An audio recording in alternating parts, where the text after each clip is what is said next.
What's happening, everyone? Welcome back to the channel. I am DL here with another series review. Today, we are finally going to be talking about season 3 of What If, the final season of this animated anthology series in the Marvel Cinematic Universe slash multiverse, airing on Disney Plus. So let's not waste any more time.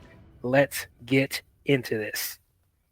So, I know I have a very unpopular opinion out there. If you guys have been following up on the MCU reviews, but but you guys already know that I have not been a big fan of the MCU shows on Disney Plus. I think the majority of them have been pretty bad. A struggle to get through. I know there's a couple of them out there that people absolutely love. Even there's people that like enjoy the majority of the shows that came out, which is great for them. But for me, I've been having a hard time with these shows. Though there has been a couple of exceptions here and there. There has been some shows that I actually ended up enjoying. A few of them was Miss Marvel. I thought that was a big surprise. And then there's X-Men 97. I know that's not part of the MCU, but that was an animated show released on Disney Plus, and I thought that was absolutely fantastic. And of course, I'm actually one of those people that really enjoyed the first two seasons of What If. And it's strange because I know there's a lot of people that kind of ignore this show or don't think it's that great. It's pretty forgettable. For me, I had a really good time watching this show because I feel like this is one of the few installments of the MCU that truly executes the multiverse concept really well in a coherent, creative, and fun way. You know, like all the different scenarios that they could do with the timeline and different characters, I thought it was very fascinating how they did it in the first two seasons. So, yeah, What If has been one of my favorite shows to come out.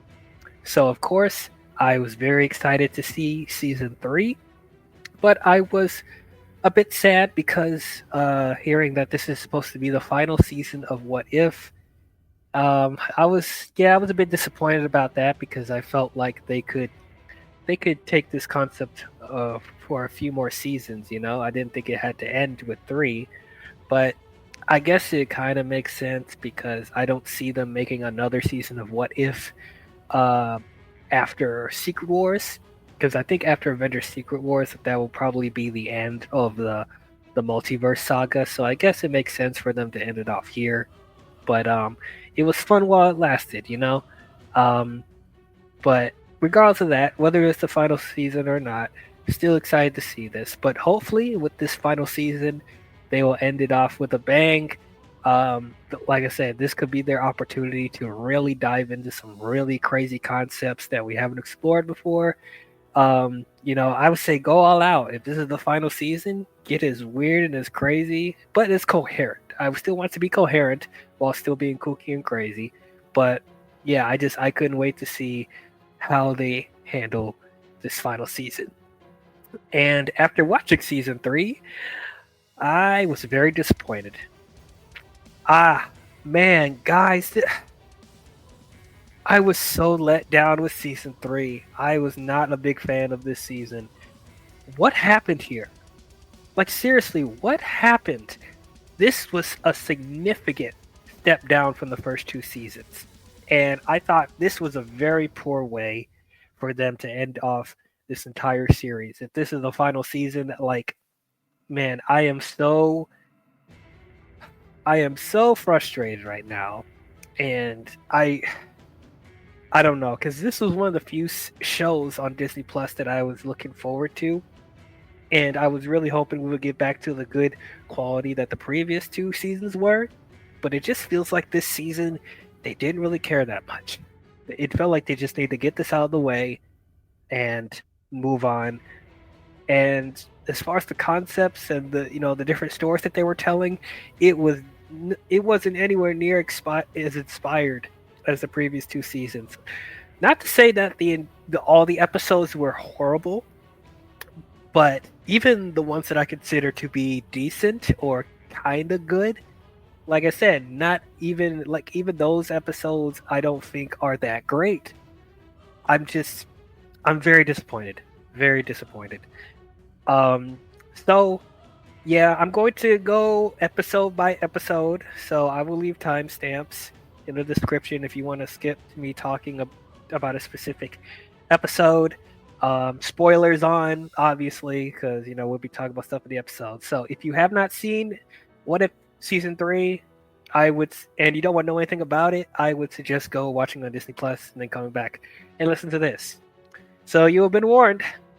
But anyway, let's get this over with. So we have episode 1, which is What If the Hulk Fought the Mech Avengers. So I would say it started off on a decent note.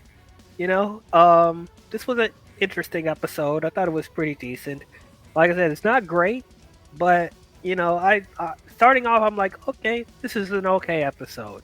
So I thought it was interesting, the concept of Bruce Banner bombarding himself with so much gamma radiation to try and cure himself, but it gets to a point where he turns into a giant rampaging kaiju monster, and then he ends up creating more gamma kaiju monsters. He has an army of them, and so Sam Wilson's Captain America, along with Monica Rambeau, Bucky, Mark Spector, Zhu Shang-Chi, Milena, Alexei. So they create these Jaeger robot mechs. So this is pretty much a Pacific Rim episode. So the Avengers in this timeline, they create giant robots to fight the kaiju monsters. And it's pretty much the whole episode is Sam trying to get to Bruce's senses and stop the other monsters from destroying the world and possibly cure him, which doesn't really work. I don't see how it could have worked. But overall, I mean, this episode was decent. I thought me being the Power Rangers fan, and I am a Pacific Rim fan, I got a little kick out of this episode. I thought it was pretty fun. It was a very out there concept for Bruce to turn into a giant monster, but it was interesting to say the least. To be honest, I don't really feel like this is a scenario that we needed to see or people were clamoring to see. But like I said, if people were a fan of Pacific Rim or Power Rangers, I could see them, having fun with this episode. There was some heartfelt moments with Sam and Bruce that I really liked. Showing the Sam more of his noble, heroic side, trying to get to Bruce's senses. So he's starting to feel more and more like Captain America. So I'm hoping that translates more as we see him in Brave New World, and we eventually see him in the Avengers, actually seeing him as a really good Captain America. So that stuff was interesting. But yeah, I mean, that's pretty much all I have to say about this episode. It's a pretty decent start, but I wasn't really blown away by it. So episode 2, What If Agatha Went to Hollywood? This episode was bad. This was pretty bad. And it doesn't help the fact that I'm literally coming off of Agatha all along, which I didn't care for that show at all. So once again, they are pushing Agatha in this show as well.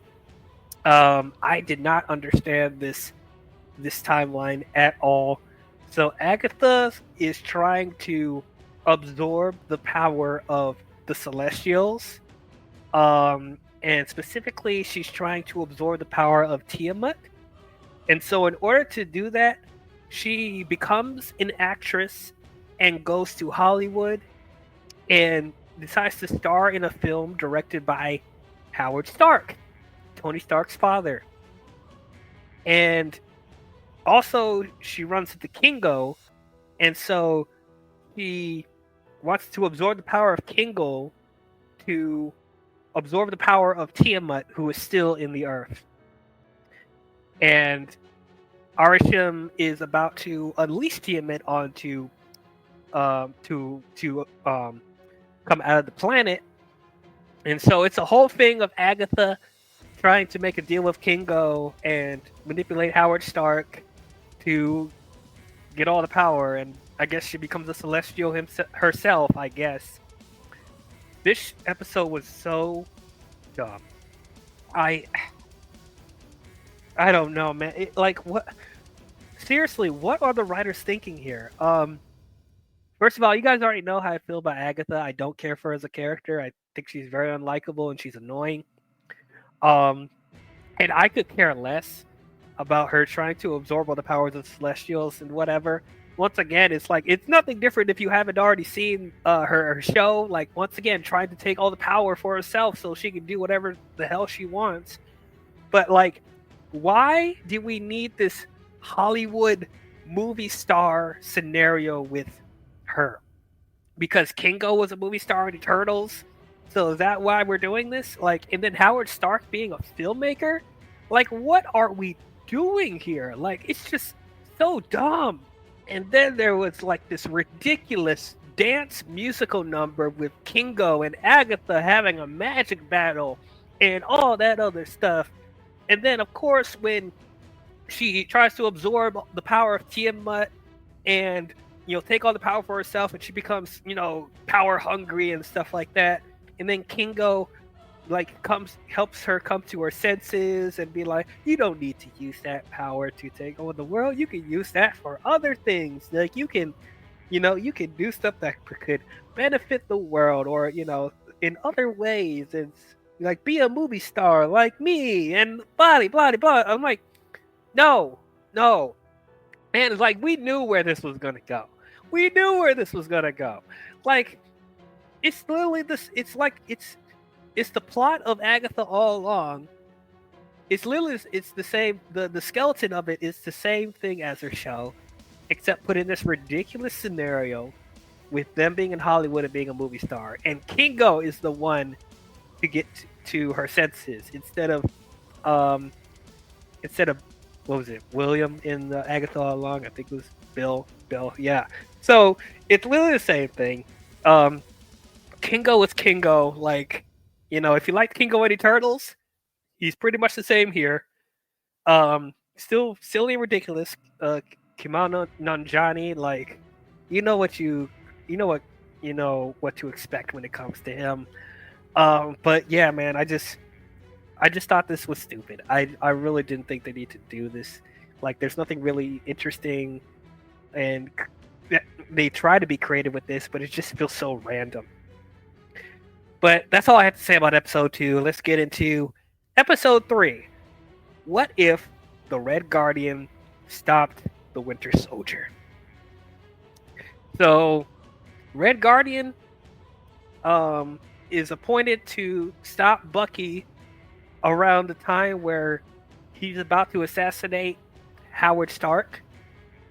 And then while they get into a fight, they both end up getting in trouble with the law. And so they're on the run from Bill Foster, who is Lawrence Fishburne's character in Ant-Man and the Wasp, who is Goliath. So pretty much it's Bucky and Red Guardian running from the law and Bill Foster the entire show, and them having a banter back and forth and stuff like that. So I'm a fan of Red Guardian, and I'm also a fan of Bucky. I think they're both really great. And I thought, with this episode, having them both together in this like alternate scenario, I thought, okay, there could be something interesting about it. Seeing these two go head to head at first, which I thought that was a fun little fight scene that they had together, and then them actually becoming allies and running away. With Guardian being a very silly character, and then Bucky being very serious. The silly and the serious could, they could have some very fun banter here and there, and actually create a friendship, I guess. And I would say on that note, it's okay. I feel like they could have done better with developing the camaraderie between Red Guardian and Bucky. I don't know, because it just felt very surface level. Like, Red Guardian, for example, like, he was more annoying than usual in this show. You know, because like when I saw him in Black Widow, I thought they had the perfect amount of humor from him. You know, and like his comedic timing was better in that than it was here. Here, like I felt like he was much more annoying than he was in Black Widow, and like you know the humor, the banter, it didn't hit as well. You know, and it's disappointing because, like I said, I really like this character. Bucky, I don't know. It's like he's just the stoic Bucky, Winter Soldier. Like there's a couple of funny scenes that he has, like when he's flirting with that one lady that works at that fast food restaurant. That was a little funny, but like I don't know, he was just very serious the entire time. They didn't give him that many lines either, so I don't know. They tried like I said, they tried a little bit to have somewhat of a camaraderie and friendship, but it didn't feel like it was developed enough. And then just them on the run. That's pretty much all it is. They're like it's pretty much chase scenes in the car mostly. Bill Foster, it's cool to see him again. Lawrence Fishburne came back to voice him. I thought that was good. And then we actually see him in his Goliath outfit. Like he actually turns giant in this episode while chasing after Alexei and Bucky. So I thought that was cool. I didn't expect for them to do that, but that was a fun little sequence with their encounter. But other than that, like I don't know. There's not really too much to say about this episode either. Like I thought it was fine, but like I said, it's not super memorable. And like the execution of Bucky and Red Guardian could have been better to me. It was fine, but it could have been better.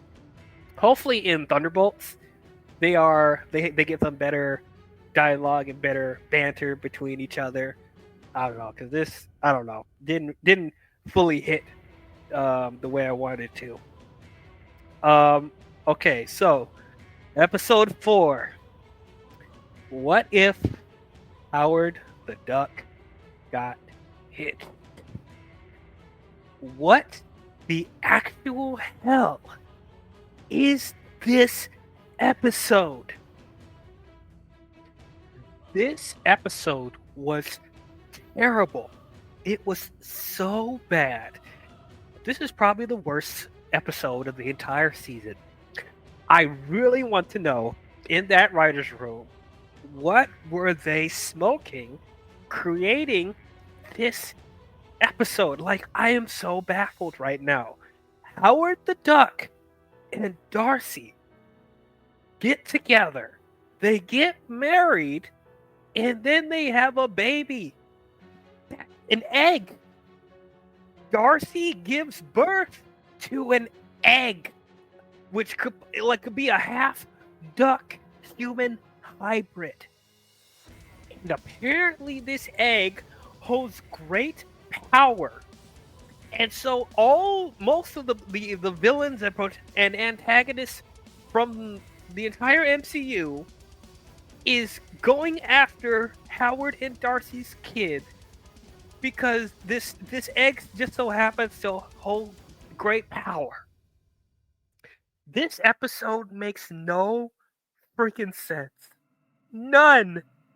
Like, have you guys seen the original Howard the Duck movie that came out in the 80s that was made by George Lucas? That was one of the worst films I've ever seen.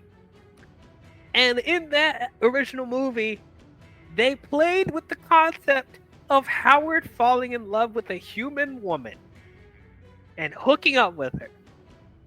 I never thought we would have to revisit something like this again, but we did. And with Darcy, of all people. Why? Why are people so infatuated with Howard hooking up with a human woman? It is disturbing. It is disgusting. It doesn't make any sense. What is wrong with people? Like, seriously, what is wrong with y'all? Why do people want to see this? This story makes no sense. And then even if we're doing this, why does their baby hold unlimited power? It just so happens that the baby is born on this certain day where the convergence is made with the 9 realms and all that other bullshit. Like, still doesn't really explain anything. But yeah, everybody's after this egg. The Grandmaster, Jeff Goldblum's character from Thor Ragnarok, Nick Fury and Agent Coulson, Yondu, Dormammu and Caecilius, the Black Order with Thanos, Malekith, Zeus, Luffy. Like, everybody is after this egg. Literally, there is this ridiculous chase scene with all the villains in the mountains, everybody chasing after this egg. It is one of the dumbest sequences I have ever seen in the MCU. I was so mad watching this. This is so stupid. I hated it. Absolutely hated it. Now, I grew to like the MCU's version of Howard the Duck, and I started to warm up to Darcy, because at first I didn't like Darcy, but the more I started seeing her in other installments, I started to like her a little bit more, especially after WandaVision. And then we don't see a lot of Howard the Duck in the movies, but the little I've seen, I'm like, okay, this is cool. Like, if I said I was almost down with seeing a spin-off something with Howard the Duck. Like, we seen him in season 2, and he had a pretty good episode with Nebula and stuff like that. But you decide, out of all the stories you want to tell in the multiverse, you want to tell this. It's so stupid.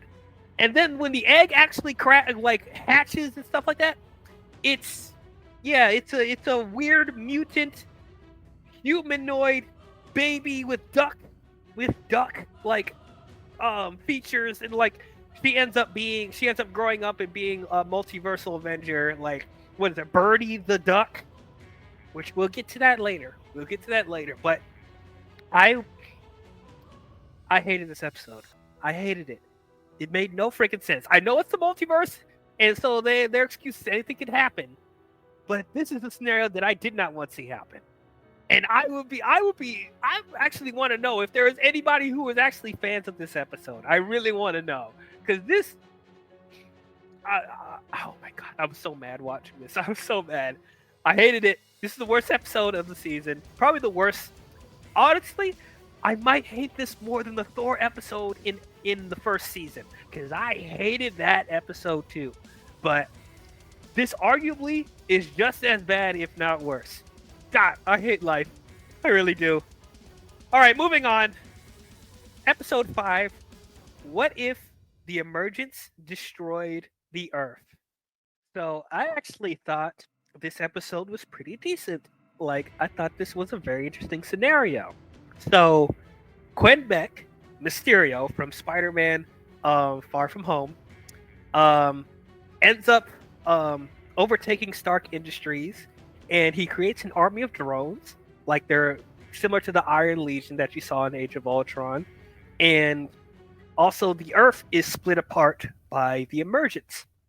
And so Beck ends up absorbing the power from the Emergence, and then she ends up ruling over an apocalyptic planet that's halfway destroyed, And so we follow Riri Williams, Ironheart from Black Panther Wakanda Forever, and she is recruited by Wong, Okoye, Valkyrie, and Ying Nan, who was Michelle Yeoh's character in Shang-Chi.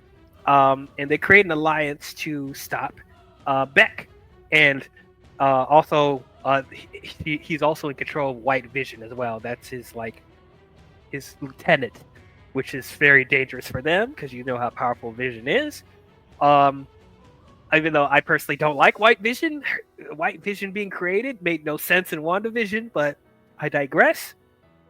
But Riri decides to create this a human synthesized suit that has similar powers of White Vision to combat them, and so I thought that was very interesting. So I thought this was a pretty interesting scenario overall. Having Quentin Beck come back, I thought that was great. I really liked Mysterio in Far From Home, so I'm glad they brought him back. And actually having him be the ruler of this apocalyptic future and having to take control of White Vision. I thought that was very cool. And seeing Beck all decrepit and from all the like the power he's absorbed from the emergence and stuff like that. And so I thought all that was really, really cool. I actually liked Riri from Wakanda Forever, one of the few things I did enjoy from that movie. And I'm actually looking forward to her Ironheart show. So I thought it was cool that they made her front and center. And it's cool to see Wong and Okoye, Valkyrie, and Ying Nan. I'm actually happy that they utilized her in this episode. But yeah, I thought this was a very interesting timeline to follow. And her actually creating this synthetic suit, making her like a pre-White Vision, that was cool. Probably a little out there for a teenage girl, but it's the MCU. She's where super geniuses can create anything, so I was able to go along with it. In the encounter that she has with Beck, she almost gets killed, and then this is one of the scenarios where the Watcher decides to intervene and give her the motivation and strength to defeat Beck, which is technically not supposed to happen. And the Watcher ends up having to be judged by the other Watchers, which we'll get to in the later episodes. But overall, I thought this was pretty cool. Once again, I'm not blown away by this episode. I still feel like they could have done a little bit more, like actually explaining the situation with the emergence and stuff like that. And how did Wong and Okoye, Valkyrie, Ying Nan, how they create an alliance, and if there was anyone else that was still surviving there. Probably not. And probably a little bit more explanation of like how she was able to create this synthetic suit. Like, it just felt very, I don't know, it felt a little unrealistic, just a little bit. And I know that's really weird for me to say that because this is the MCU, but it just felt like a really big leap for her to create something like that. But other than that, pretty decent episode. Not bad.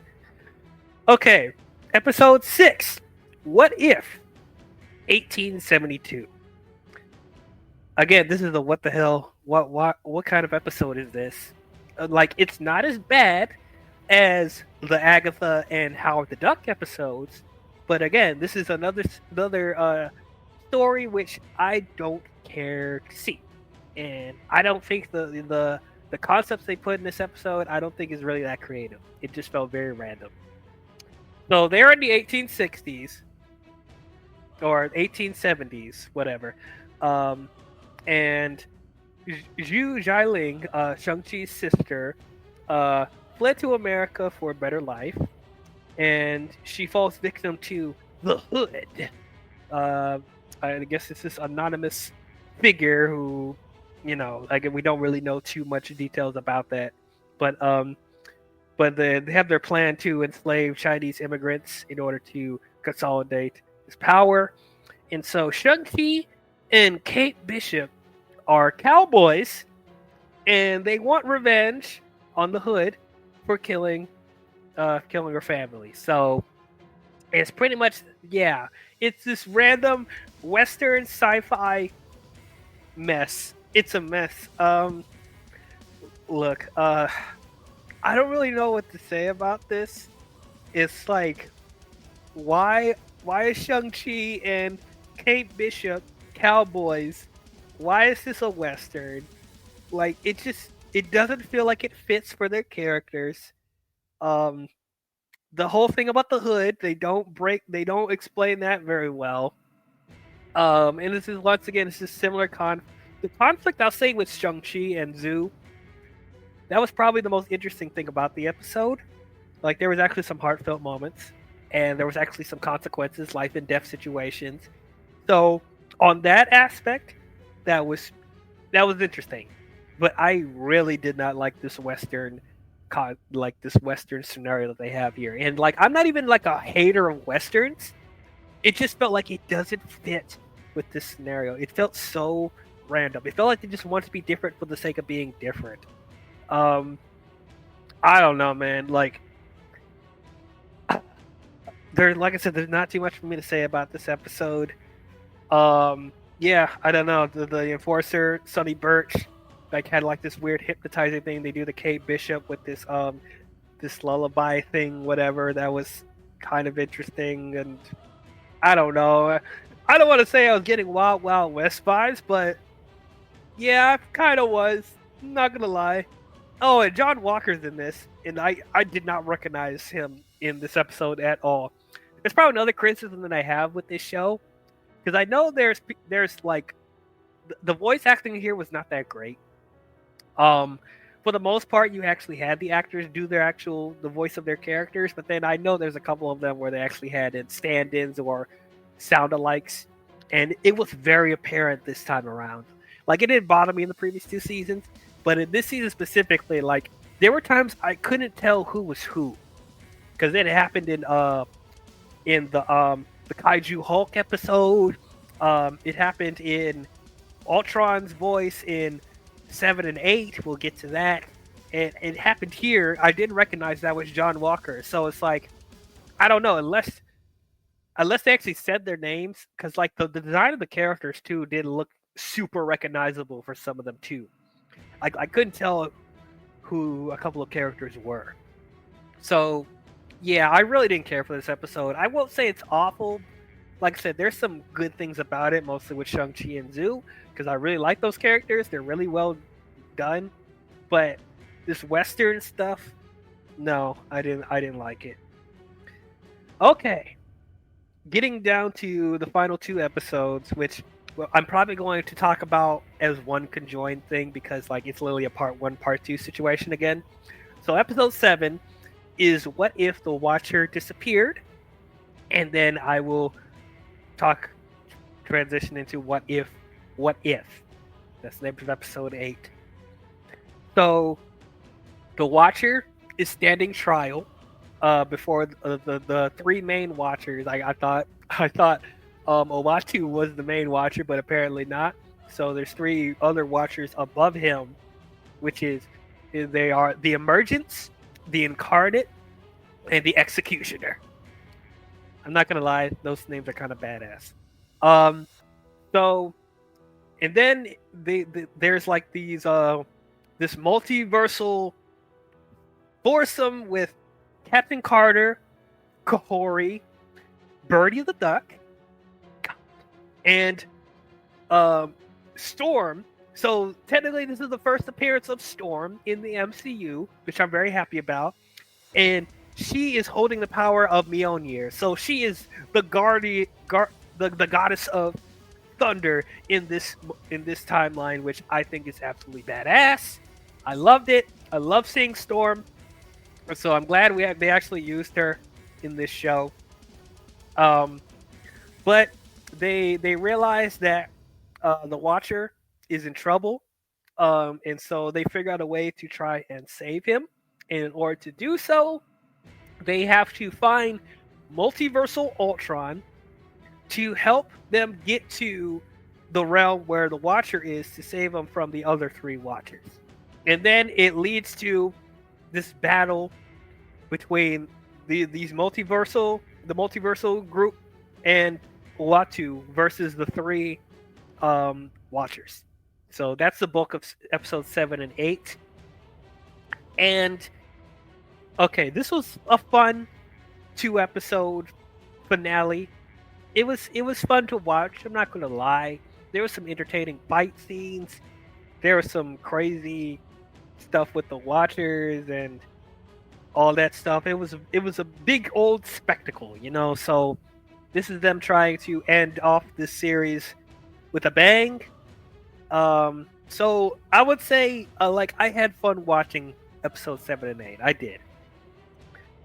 But once again, I'm not feeling fully fulfilled.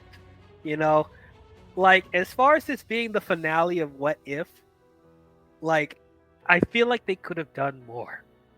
Like I will say, the stuff with the 3 Watchers, I thought that was good. That was cool, because I was wondering when Uatu would face consequences with him interfering with different timelines, and so we get it here. So I thought that was great. Um, and actually seeing how Uatu becomes a Watcher, I liked all that stuff. That was good. And I actually liked that Captain Carter and Kahori and Storm and Birdie, they created this group together to be in, to stop multiversal incursions, or so that was interesting. I'm wondering how they created this team, but once again, I digress. Like, they could have went to it more, but it's fine. It's whatever. I really want to know. I really wish there was an episode dedicated to Storm and how she became the wielder of Mjolnir. I would love to see a full episode with that. I don't know why they didn't do it. They missed an opportunity here. They really did. But yeah, I thought their whole 4 group was cool. Birdie, I just really don't understand how she's become so powerful, because she's just the daughter of Howard the Duck and Darcy. How did she get powers? Like, from the convergence, the emergence, whatever. It's just so confusing to me. Like, she has wings and she can shoot rays out of her head and all that stuff. I'm just like, and like, she's like this punker rock chick, like, with this like 80s hairdo, and I don't know, man. Were people really wanting to see this? Birdie the Duck? I don't know, but like, the whole thing with Ultron, multiversal Ultron, I did not expect that, really. I didn't expect for them to go back and get the help of multiversal Ultron. And interesting enough, Ultron understanding the significance of having life out there in the universe, because he thought the only way to have peace is to destroy all life in the universe. But then he realizes that no, in order to have peace, you got to have life. But to have life, there will always be conflict no matter what. So I actually thought that was interesting that Ultron got to that consensus, So it actually gave Ultron a little bit more layers. You could definitely tell James Spader did not come back to voice Ultron. It was a completely different voice. And that's what I'm talking about with, like, the voice acting here felt more weird than usual. But I digress.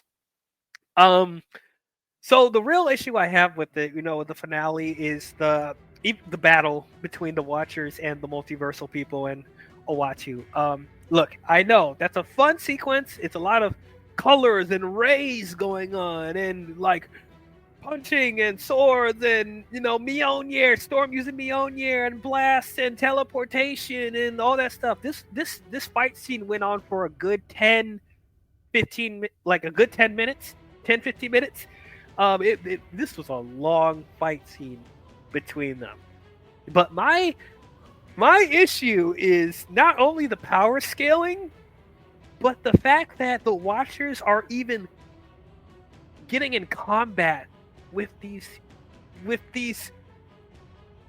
women and the Watchers.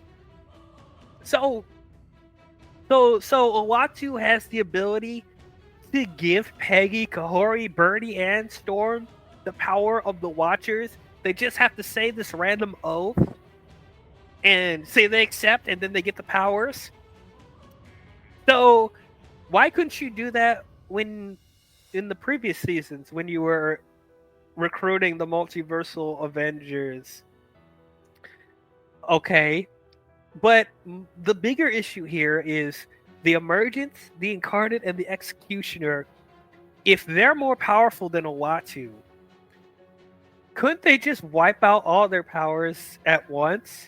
I mean, they do that in the finale, but I really find it far-fetched that they would actually get into a fight with them if they're that powerful. And I also find it hard to believe that Captain Carter, out of all people, was able to stop those 3 Watchers. They were really pushing Captain Carter so hard. Like, she's the face of What If, practically. It feels like they want to push Captain Carter in other installments. Like, they want to make her the new face of the multiverse saga, whatever. I don't know. I'm probably thinking too hard about it, but they really are pushing Captain Carter. And don't get me wrong, I like Captain Carter. But I have a hard time believing she's the one to stop everything from happening. Like, she's the one to stop the Watchers. Like, if it was like Storm, I think that would make more sense. You know what? I would even take Birdie since they're pushing her to be so powerful because of the convergence of her being having the powers because of that. I would have even taken that. But Captain Carter, I know they want to show the heroicism of her and the nobleness of him, and it's like a similar thing with Steve Rogers and whatever. But it's like it just felt so. I had to suspend my disbelief a lot with that, you know. So I don't know. I had a really hard time with the power scaling and how the four women had their powers and they're able to stop the Watchers and whatever, and then they end up being in Doctor Strange realm and stuff like that. Just like I don't know, just the rules of how to stop the Watchers. It didn't make a lot of sense to me. But like I said, if you turn your brain off, and you enjoy the spectacle of the fight scenes and stuff like that, I'm sure you'll have a good time watching 7 and 8. But this being projected as the finale for What If, I feel like they could have done a whole lot more with this.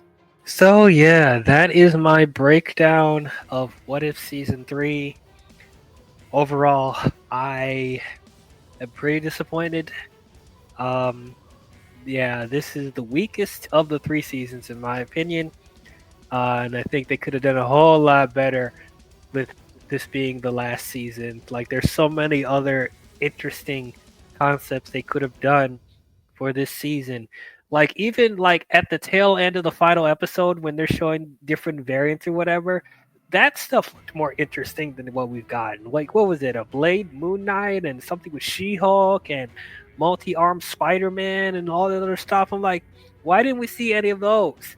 Like, it just this season felt so lackluster, and it's such a shame because this was one of my favorite MCU shows, and it ends off on a whimper. Like I said, I don't think the entire season was awful. Like, there were some decent episodes here and there, but there at the same time there were some episodes in here that were really bad and had no business being in this season. Um, yeah, I'm just severely disappointed. I don't know, man. I, we could have gotten so much better. That's all I could say about it. So I'm gonna give What If Season 3. I'm gonna give it a C minus, and it hurts me to give it that, but like it left a lot to be desired, and it's a shame that this is the last we're gonna get from this show. So yeah, that's my overall thoughts on What If Season 3. Tell me, what did you guys think about it? Did you guys love it? Did you guys hate it? Did you guys think it was okay? How does it compare to the first 2 seasons? Um, was there any scenarios that you would have liked to have seen in the What If show? Do you guys think they should have continued with more seasons, or are you guys okay with this being the last one? Comment your thoughts down below and let me know. So, the next installment of the MCU I will be talking about is Captain America Brave New World. And show-wise, we have the new animated Spider-Man show, Your Friendly Neighborhood Spider-Man. So I'll probably check that out, and I'll give you my reviews on both of those. But if you guys enjoyed this review, please don't forget to leave a thumbs up and subscribe to the channel. And don't forget to hit the bell if you want to be notified on future videos I'll be doing. But that's all I have for you, What If fans, and I will catch you guys next time. Talk to you guys later. Bye-bye.